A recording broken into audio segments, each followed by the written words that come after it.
Sejam muito bem-vindos, se preparem para o horror que irão presenciar. Esse é o especial de Halloween do Fala Pro. Hoje contamos com a presença de uma grande pesquisadora do terror brasileiro e doutora em multimeios, minha xará, Laura Canepa. Obrigada, Laura, por vir aqui. Eu que agradeço. Tudo bem com você? Tudo bem. Quando começou o seu interesse pela pesquisa em terror? Eu não sei, já me perguntaram isso muitas vezes, eu não sei dizer, assim, quando eu tive que pesquisar, quando eu quis fazer mestrado, eu gostava de filmes fantásticos, filmes de terror, e assim eu fui. Não teve nenhuma epifania, assim, um momento único na vida que a gente decide. Você sempre gostou? Acho que sim, foi alguma coisa. Na verdade, às vezes, quando a gente decide pesquisar, é onde a gente tem alguma pergunta, né? É onde você tem dúvidas. Então, eu fui atrás de tentar responder perguntas que eu tinha e fui gostando do assunto e segui pesquisando, assim. Que legal. E você gosta de algum outro gênero? Claro. Né? Né? Não necessariamente porque a gente pesquisa uma coisa, a gente só gosta daquilo. Às vezes é até divertido pesquisar coisas que a gente não gosta. Né? Às vezes é desafiante, mas eu gosto de terror e, sei lá, acho que eu gosto de tudo. Não tem nenhuma coisa que eu não goste, assim. Uhum. E você foi para a Transilvânia apresentar um projeto sobre Bento Carneiro.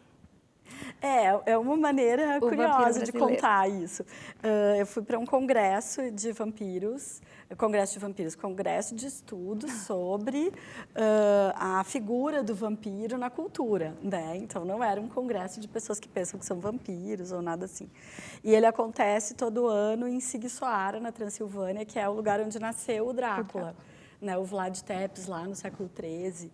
E então, todo ano tem esse congresso lá e eu fui apresentar um trabalho sobre os vampiros na cultura audiovisual brasileira. Então, a gente mostrou várias coisas, mas o Bento Carneiro causou um frisson assim, no público. Eles nunca tinham visto, nunca tinha ido um brasileiro lá. E a gente era uma mesa de pesquisadores brasileiros. Então, um falou na literatura, que era o Lúcio Reis. Sim. Aí, o pai do Lúcio Reis falou sobre os vampiros nos quadrinhos. E eu falei sobre os vampiros na cultura audiovisual, cinema e televisão. E aí, realmente, assim, o Bento Carneiro fez um grande sucesso. A gente mostrou a novela Vamp, alguns filmes brasileiros, o Nosferatu no Brasil e tal. Não tem muitos filmes, né? E foi bem legal, assim, foi um momento divertido da vida, ir à Transilvânia. Aliás, muito legal, é um ótimo passeio, assim, é um lugar muito bonito. Né? Eles não gostam de vampiros, eles não dão a menor bola para vampiro lá. Tanto que a maioria das pessoas que participam desse congresso são estrangeiros, né? Porque, claro, o Drácula não é uma invenção deles. O Drácula, como vampiro, é uma invenção dos ingleses, né? Do Bram Stoker, que era irlandês, e que escreveu o livro. Então, eles acham muito curioso aquele monte de fãs de vampiros que aparecem lá. Nossa, mas muito legal, né? É um congresso muito legal, recomendo, tem todo ano. Você defendeu a tese Medo de Quê? Uma história do terror dos filmes brasileiros. Por que você decidiu por esse tema? Porque ninguém tinha feito. Foi uma curiosidade, de novo. A pesquisa, geralmente, ela surge por alguma coisa que você quer responder e você não encontrou a resposta. Você não tem a resposta, né? Então, naquela ocasião, no espaço acadêmico no Brasil e mesmo fora, no espaço mais jornalístico, era muito raro você ter discussões, pesquisas sobre como que o horror aparecia no cinema brasileiro. Então, eu propus um projeto, me aceitaram, e aí eu desenvolvi a tese. E quais foram as maiores descobertas? Teve bastante descoberta, porque naquele momento, geralmente, você e até hoje, né? O Zé do Caixão é uma figura que meio que apaga todas as outras, assim, né? Então, não é exatamente que tenha havido grandes descobertas, filmes perdidos. Eu levantei muitos filmes que estavam pouco vistos, pouco comentados, mas o principal foi reler a história do cinema brasileiro e observar que, por exemplo, na pornochanchada você tinha filmes de horror, que nas chanchadas, lá nos anos 40, 50, se fazia comédias brincando com histórias de terror, né? Que esse é um tema que aparece em várias vertentes do cinema brasileiro, o cinema marginal, por exemplo, que era um cinema super radical dos anos 70, final dos anos 60 e começo dos 70, vão ter filmes que passam por esse universo do horror. Então, eu diria que Em termos de filmes raros, tem uma coisa ou outra que a gente descobre o título, raramente encontra cópia e tal. Mas foi essa releitura de um processo, encontrando os filmes que, obviamente, são filmes de horror, às vezes não tão obviamente, né? Sim. E que eles não apareciam na historiografia, nas pessoas que estudaram a história do cinema brasileiro, colocavam esses filmes em outros baús, né? Tá. Que eles pertencem também, o baú da comédia, da pornochanchada, por exemplo, mas também você consegue perceber que esses filmes contavam histórias de horror. Que legal, né? Então, foi divertido de fazer, foi bem divertido. E você indicaria algum autor ou algum filme para quem tem interesse pela essa área, por esse gênero? O Brasil agora está vivendo um momento de ouro para os filmes de horror. Assim. Agora, em cartaz, a gente tem o Noite Amarela, O Morto Não Fala, o Bacurau, que não é exatamente um filme de horror, mas ele passa por algumas questões. Sim. Esses que estão em cartaz atualmente, esse ano. E tem o Clube dos Canibais também. E esse ano já teve o Mal Nosso, A Sombra do Pai, há pouco tempo teve o Boas Maneiras. Então, a gente está num período que tem muito filme brasileiro. Então, você avaliaria como a melhor fase, assim, brasileira? Em termos de filmes sendo lançados no grande circuito e se chamando de filmes de horror, né? Sim, é uma fase que não teve outra igual. Teve muito filme de horror nos anos 70, mas geralmente eles eram filmes que estavam dentro do universo da pornochanchada. Então, eles eram vendidos mais como filmes eróticos do que como filmes de horror. E agora não, agora esses filmes eles têm um perfil de horror mesmo. Entendi. Né? E são até filmes bem pudicos do ponto de vista erótico, assim. Né? É uma diferença dos anos 70 para cá. No cinema de horror brasileiro. Mas eu diria que quem está interessado, é legal começar indo ver esses filmes no cinema, né? E vendo como é que o público reage, vendo em tela grande como eles foram pensados. E a partir daí, se a pessoa gostar do assunto, ir olhando mais para trás. Assim. Pesquisando, né? E você publicou um livro com outros 22 autores, Tim Burton. Sim, em 2016. E como foi o processo para escrever? É que esse livro ele foi encomendado para mim pela editora Estronho, do Paraná, quando teve uma exposição do Tim Burton no MIS, aqui em São Paulo. Né? E aí eles queriam lançar um livro junto. E eu tinha escrito o meu mestrado na USP, em 2002, que eu defendi, era sobre o Tim Burton. Mas uma fase inicial ainda. O Tim Burton, boa parte dos filmes que vocês conhecem dele, por exemplo, ele nem tinha feito ainda em 2002. Aí eles queriam publicar a minha dissertação. E eu falei, não faz o menor sentido, ela está muito antiga, eu não tenho tempo agora de atualizar. Aí eu sugeri a ideia, quem sabe a gente chama pessoas, cada uma escolhe um filme. E cada um escreveu um capítulo? Isso, aí eu fiz um capítulo inicial, chamei as pessoas, teve alguns filmes que todo mundo queria, outros que ninguém queria, sempre assim, nessas coletâneas, mas a gente conseguiu distribuir e o livro ficou bem legal, ele teve uma tiragem pequena que esgotou muito rápido. Eu percebi. E agora eu não tenho mais nenhum, eu só tenho o que está autografado pelos autores do dia, assim. Não sobrou nenhum. Acho que dá para conseguir desses livros digitais, né? Mas ele impresso, que é muito legal, é super bem ilustrado e tal. Virou uma raridade o livro do Tim Burton. Mas foi bem vendido. Sim, ele esgotou em, sei lá, 3 semanas.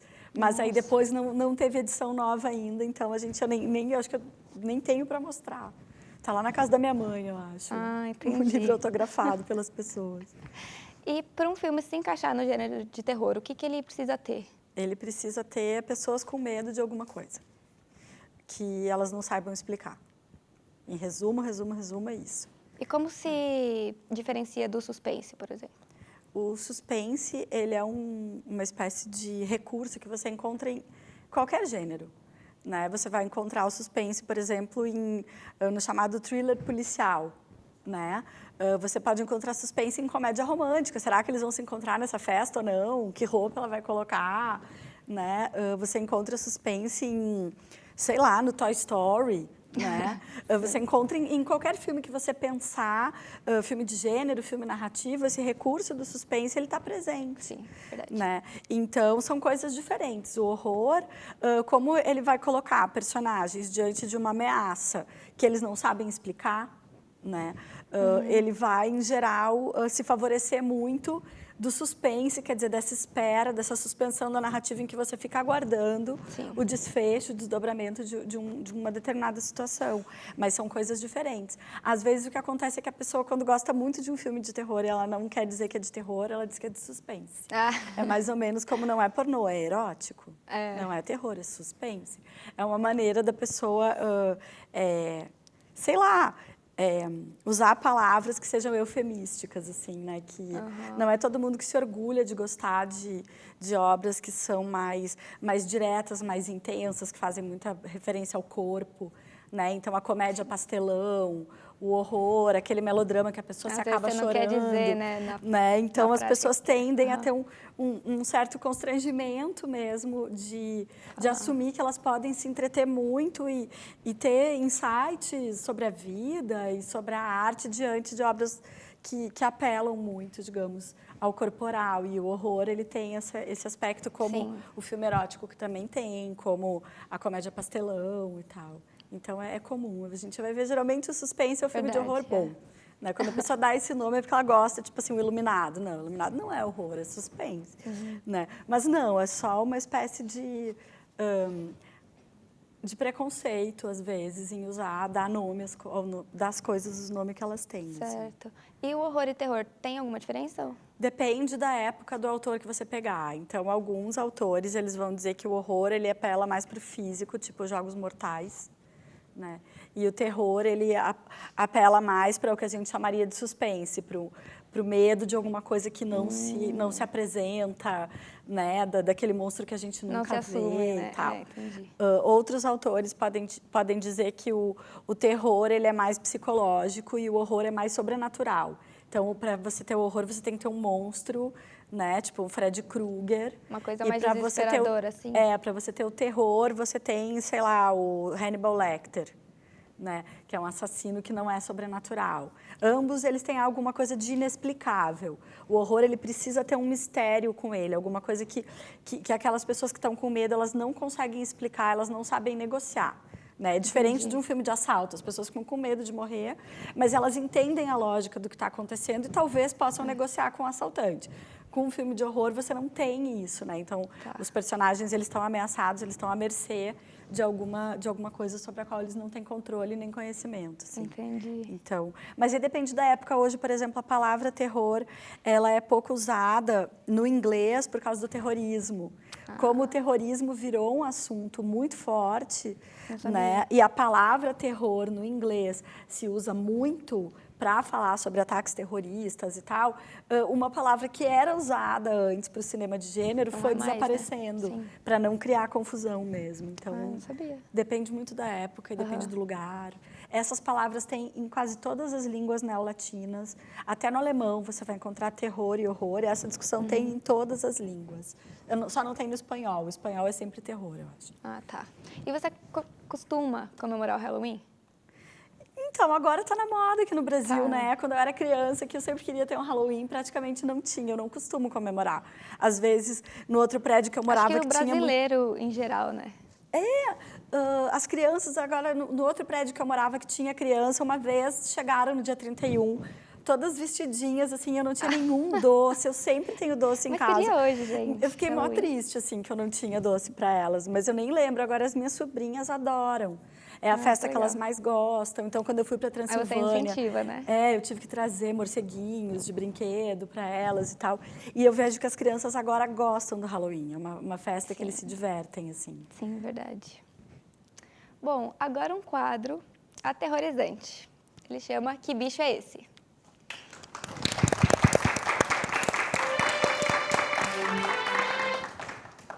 Professora, agora eu vou testar os seus conhecimentos em personagens medonhos. Eu vou te falar algumas características e você precisa adivinhar o monstro. Tá bom. Tá bom? Tem mais de 1000 anos. Tá. Vive em um castelo. Sensível à luz. Seria o Drácula. Isso. Mais fácil. Mas ele tem mais de 1000 anos. Eu acho que Drácula não tem sei. mais de 1000 Você anos. sabe? Porque o Vlad Você Tepes, conta. se a gente considerar o vampiro romeno, ele é ali do ano 1300, mais ou menos, né? Então, ele não chega a ter 1000 anos, ele tem uns 800, aí, mas tá. tudo bem. Então tá bom. Perdão. É mais velho que a humanidade. Veio do espaço. É mais velho que a humanidade, veio do espaço. Se alimenta de criancinhas e vive no esgoto. É o It? É. Tem uma risada sinistra. É o Coringa? Viviam em uma loja chinesa. O Gremlins? Acertou. Foi criado por um cientista. Ai, tem muitos. Frankenstein. Vive isolado. Passou a viver com uma família suburbana. É o Edward Mãos de Tesoura. Vive num oceano. Vive no oceano. Preciso mais pistas. É uma entidade. Uma entidade que vive no oceano. E o nome é impronunciável. Cthulhu. Até porque eu não saberia falar. É, mas é para não saber falar mesmo. Mesmo, né? É, Cthulhu, o Tem várias Lovecraft pronúncias escreveu até, como né? se fosse uma palavra impronunciável. Então, cada um tem o direito de pronunciar como quiser. Assim. Ah, entendi.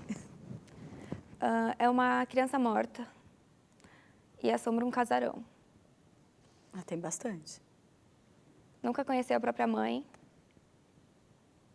Tem 3 tios assustadores. Uma criança morta.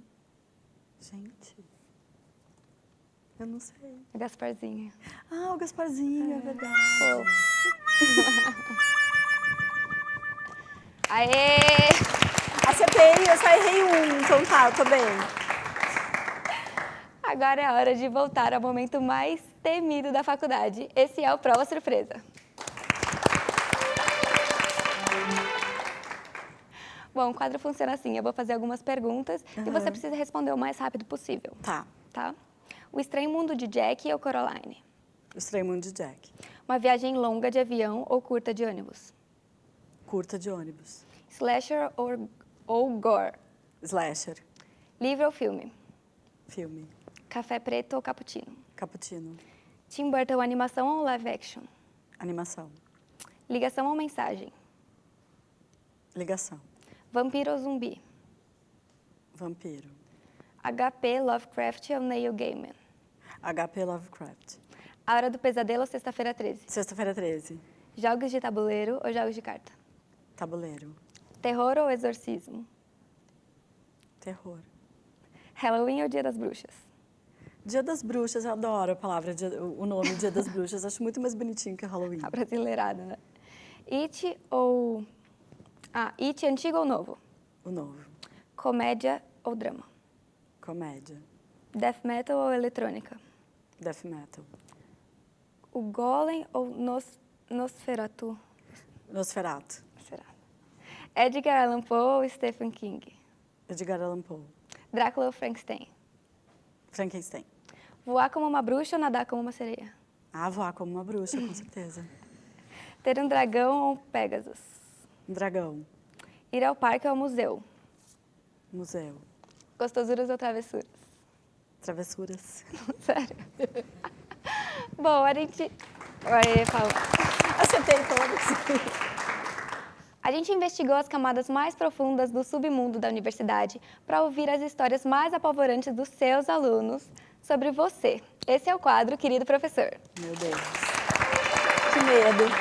Agora eu tô com medo. Eu vou contar algumas histórias anônimas, na verdade a gente vai soltar, e dos seus alunos, e você vai ter que descobrir quais são verdadeiras e as falsas. Tá. Tá bom? Então, pode soltar. Querida professora, meu mestrado foi feito com base em um filme que você passou em sala de aula como forma de avaliação. O filme se chama Redacted e eu me apaixonei pelo filme de forma absurda. Obrigada pela grande inspiração. Beijos! Meu Deus. Parece É aquele verdade. biscoito do Shrek, não parece? Tá bom. É verdade a história. Essa aluna deve ser a Marília Folgoni. Tá, próximo. Querida professora, certo dia na hora do intervalo fui bater um papo contigo.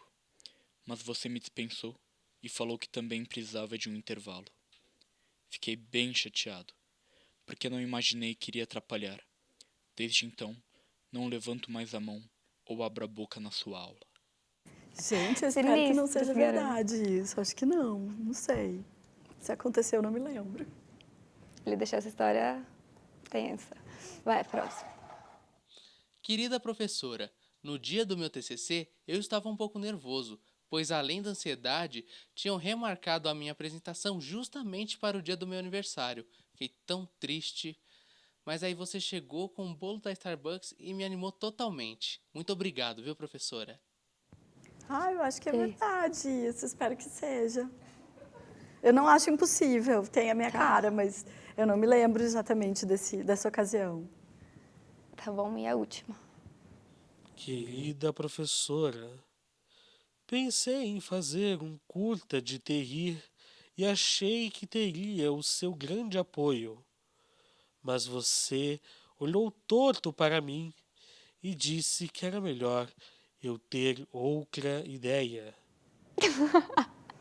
E aí? Eu não lembro disso, mas não é impossível também. Né? Eu acho que não, mas pode ser que eu tenha dito isso, sim. Então, a primeira e a terceira são verdadeiras. Você basicamente acertou, né? Então eu nunca dispensei uma pessoa na hora do intervalo. Eu acho que não. Porque não é impossível também, né? Mas, então eu nunca censurei ninguém que quis fazer te rir. Acho que não. Então tá bom. Bom, você já foi em algum desfile? Desfile de quê? Não precisa responder, porque agora temos um quadro feito especialmente para você. Tá na hora do Fashion Win. Meu Deus!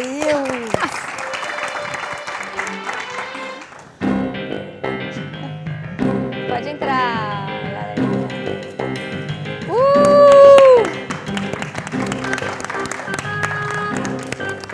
Abóbora humana. Diabinha.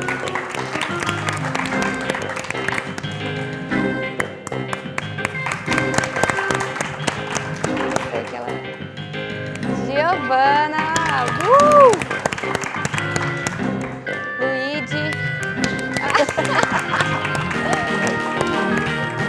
Ray. Ai, que gata!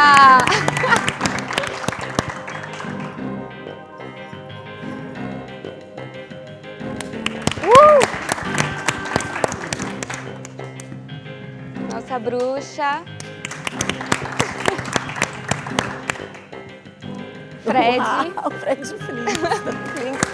Aê. Miau. Arrasou, gatinho. Aê. E nossa pirata. E pra fechar com chave de ouro, nosso padre maloqueiro, aê! Abençoando o nosso programa. O que você achou, professora? Eu adorei. Lembra de todos? Eu adorei, eu gostei de todos. Aí eu tenho que dizer... Gente, nossa câmera. Cadê o câmera? Não, vem câmera. Vem, Fernando. Tá fantasiado. Precisa fazer parte do concurso. Nossa, fotinha. Aê! Maravilhoso. E aí, Laura? Pois é, eu adorei, eu achei todas as fantasias muito legais.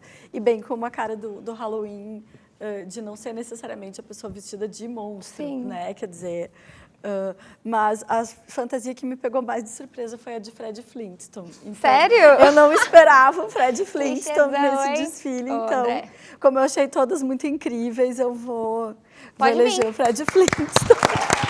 Receba seu prêmio, meu querido. Parabéns pela surpresa. Aê, vem pegar. Levou. Aê. Sinceramente, eu não esperava, mas... Quer fazer Eu seu também discurso, não esperava André? o Fred Flintstone. Quer é por isso agradecer que ganhou. alguém? Agradeço também por essa oportunidade. Legal que ele estava sem microfone. Galera, infelizmente estamos chegando ao fim de mais um Fala Pro. Que pena. Essa foi a professora Laura Canepa. Muito obrigada pela participação. Aproveitar para agradecer todo mundo da plateia que vieram participar do nosso concurso. Mais uma vez, parabéns ao nosso vencedor. E, gente, não se esqueçam de se inscrever no canal e ativar as notificações. Até o próximo programa. Boa noite e boa sorte.